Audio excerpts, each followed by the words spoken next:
Halo, gua Tojo. Selamat datang di segmen Retelling the Stories.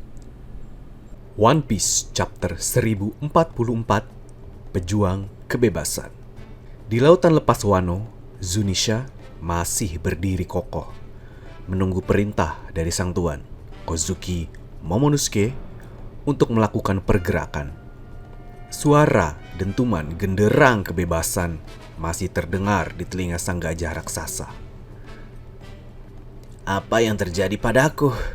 Kenapa aku masih bisa bangkit? Padahal aku sudah kalah. Tapi aku malah merasa menikmatinya. Kata Luffy dari kejauhan sembari melontarkan tawanya. Pijaran haki rajanya mulai menyeruak. Momonosuke yang masih dalam wujud naganya mendengar alunan genderang tersebut. Ia kemudian menoleh ke arah atap Onigashima. Luffy adalah Joy Boy? Tanyanya. Zunisha berkata seperti itu? Tanya Yamato kemudian. Sementara itu, di menara otak kiri, distrik lampu merah, Sanji tiba-tiba terbangun. Hah? Katanya kaget. Anda sudah sadar rupanya, Tuan Bajak Laut, kata Osome, sang geisha yang sebelumnya diselamatkan Sanji dan sekarang merawat luka-lukanya. Luffy, ujar Sanji. Di lantai pertunjukan, Kid, Lau, Hyogoro, dan Marco menoleh ke atas. Si topi jerami? Ujar Hyogoro. Topi jerami? Hei, dia masih hidup. Topi jerami. Topi jerami. Hei, dia masih hidup. Kata Marco juga sembari menyampaikan kondisi Luffy kepada Nami dan Otama. Luffy masih hidup. Kak Luffy masih hidup. Tangis Nami dan Otama sambil keduanya berpelukan. Situasi berpindah ke tanah suci Marijoa, tepatnya di Kastil Pangea, balai penguasa. Gorosei terlihat berada di ruangan sambil membicarakan sesuatu. Kita telah kehilangan salah seorang agen khusus. Membuat Kaido marah adalah sebuah kesalahan. Tapi itu demi masa depan yang lebih baik, bukan? Saat ini, hal terpenting yang harus kita lakukan adalah melenyapkan ancaman, kata salah seorang Gorosei berambut gimbal dan memakai kopiah. Sejak dulu pemerintah dunia selalu berusaha mendapatkan buah gomu-gomu. Tapi setelah 800 tahun yang lalu pun, tetap saja kita selalu gagal. Tambah salah satu Gorosei botak yang membawa pedang. Seolah buah iblis itu selalu melarikan diri dari kita. Mungkin memang itulah yang terjadi. Timpal salah satu Gorosei tinggi yang berambut dan berjanggut panjang. Ada yang bilang bahwa buah tipe Zoan memiliki kesadarannya sendiri, kata salah satu Gorosei berambut pirang. Terlebih lagi, buah itu memiliki nama dewa. Karena nama lain dari buah gomu-gomu adalah, kata salah satu Gorosei gemuk botak yang memiliki kumis besar, buah hito-hito. Tipe Zoan mitos, model Nika, balas sang Gorosei berambut pirang lagi. Terlihat situasi di atap Onigashima. Luffy sedang melompat di udara, di tengah bulan purnama, membentuk siluet seperti yang digambarkan oleh Hushu ketika menceritakan Nika, sang dewa matahari. Tawa Luffy membahana dari kejauhan. Dentuman genderang pembebasan pun terus bergema. Penggunanya akan memiliki karakteristik seperti karet. Dia akan bertarung dengan penuh imajinasi dan membuat semua orang tersenyum. Pejuang kebebasan yang juga dikenal sebagai Nika, sang dewa matahari. Kebangkitannya akan ditandai oleh meningkatnya kekuatan lengan serta kebebasan pada tubuhnya yang seperti karet. Kekuatannya dianggap sebagai kekuatan paling tidak masuk akal di dunia ini.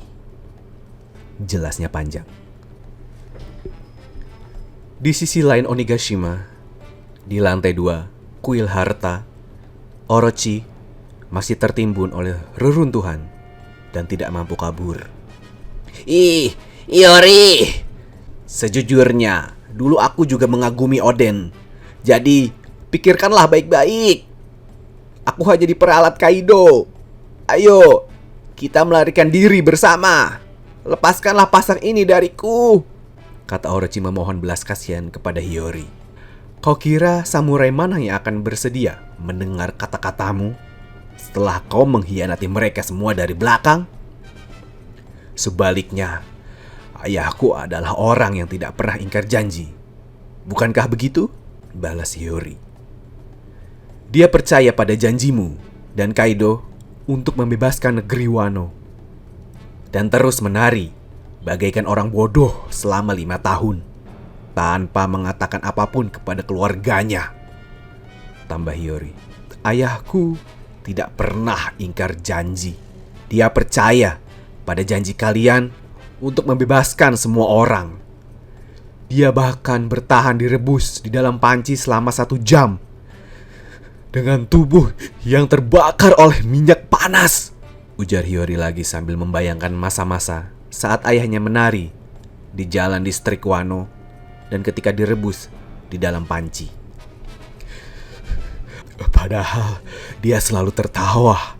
Tapi saat semua penduduk negeri ini dijadikan sandera, ayahku menyimpan kepedihan yang dirasakannya seorang diri. Apa kau paham betapa menyakitkannya itu? Kata Hiyori semakin kuat sambil tubuhnya mulai bergetar. Ada apa Hiyori? Tanya Oden dalam kilas balik. Semua orang mengejek ayah. Memangnya ayah tidak marah? Tanya Hiyori sedih sambil cemberut. Tentu saja tidak. Apa kau tahu alasannya? Karena ayah punya kalian semua, balas Oden ceria. Sungguh? Kalau begitu, jangan tinggalkan kami ya, kata Hiyori kecil semangat sambil mengepalkan kedua tangannya. Kau benar. Oden memang seorang samurai yang luar biasa.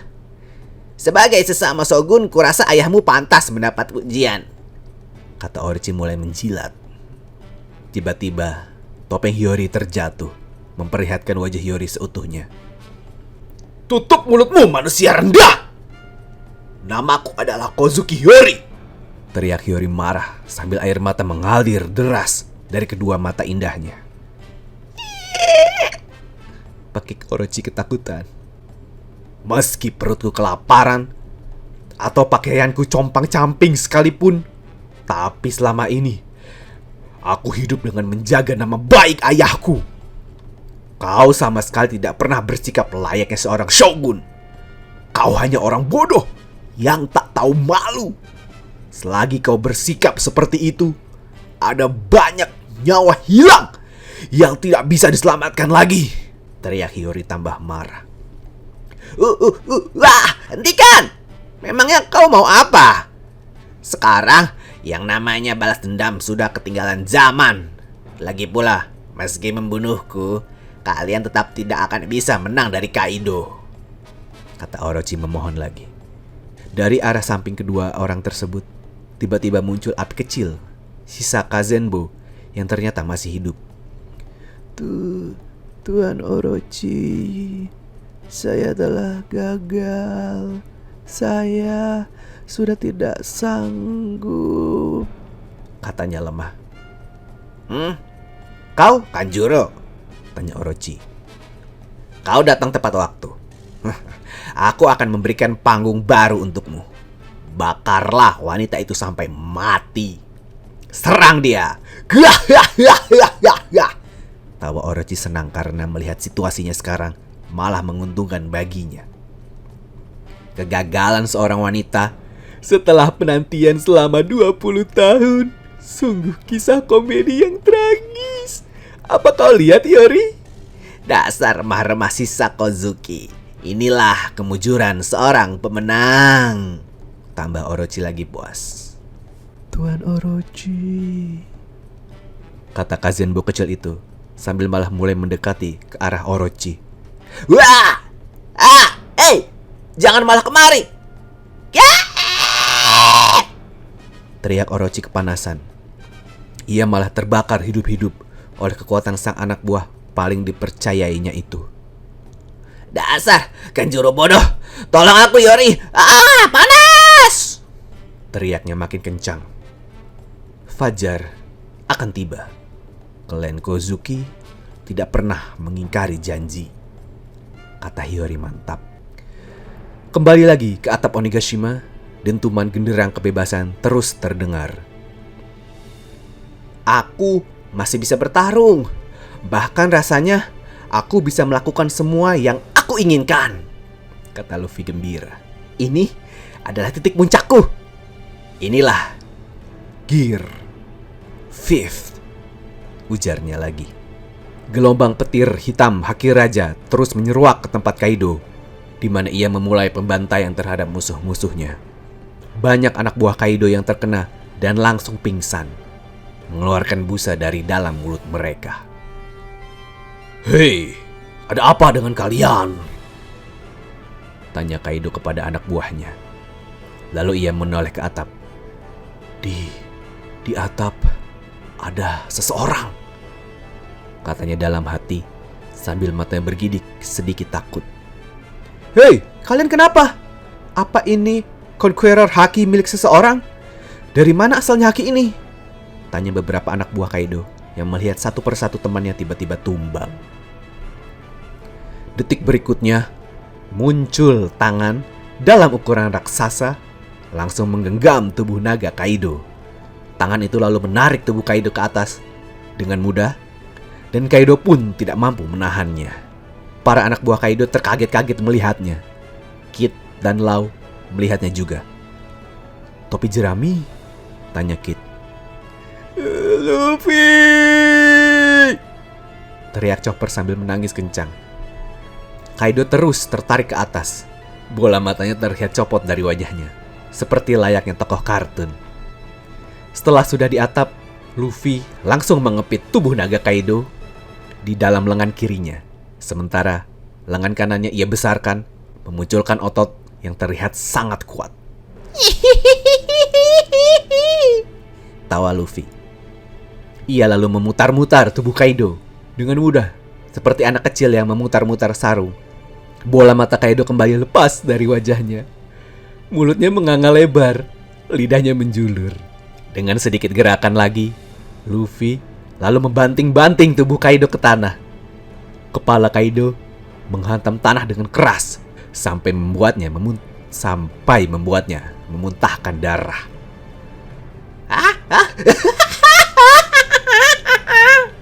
Tawa Luffy kemudian. Dari atas Kaido muncul efek kunang-kunang. Topi jerami, kau masih hidup rupanya. Baguslah kalau begitu. Woro, bret! Ujar Kaido seolah lega bahwa lawannya masih bisa ia hadapi lagi, dan langsung mengeluarkan hembusan panas dari dalam mulut naganya.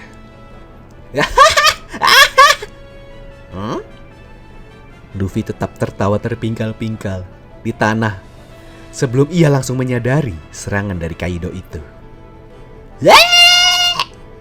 Luffy kaget. Bola matanya terlihat copot dari wajahnya juga. Sama seperti Kaido sebelumnya. Lidahnya pun menjulur panjang.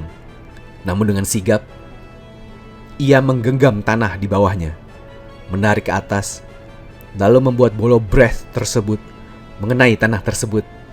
Dan ditambah lagi, Luffy langsung membalikan serangan Kaido itu dengan tanah yang ia genggam itu, yang terlihat elastis seperti karet. Rasakan ini! Teriak Luffy. Ledakan besar terjadi kembali.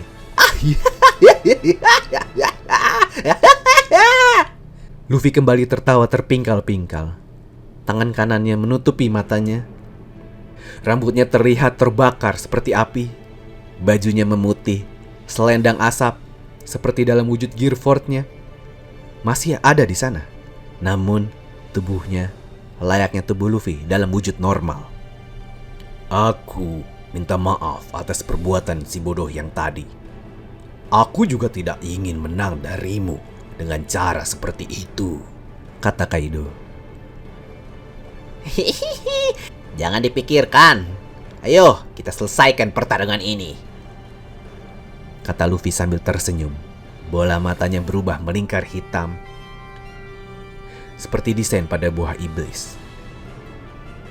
One Piece Chapter 1044 selesai.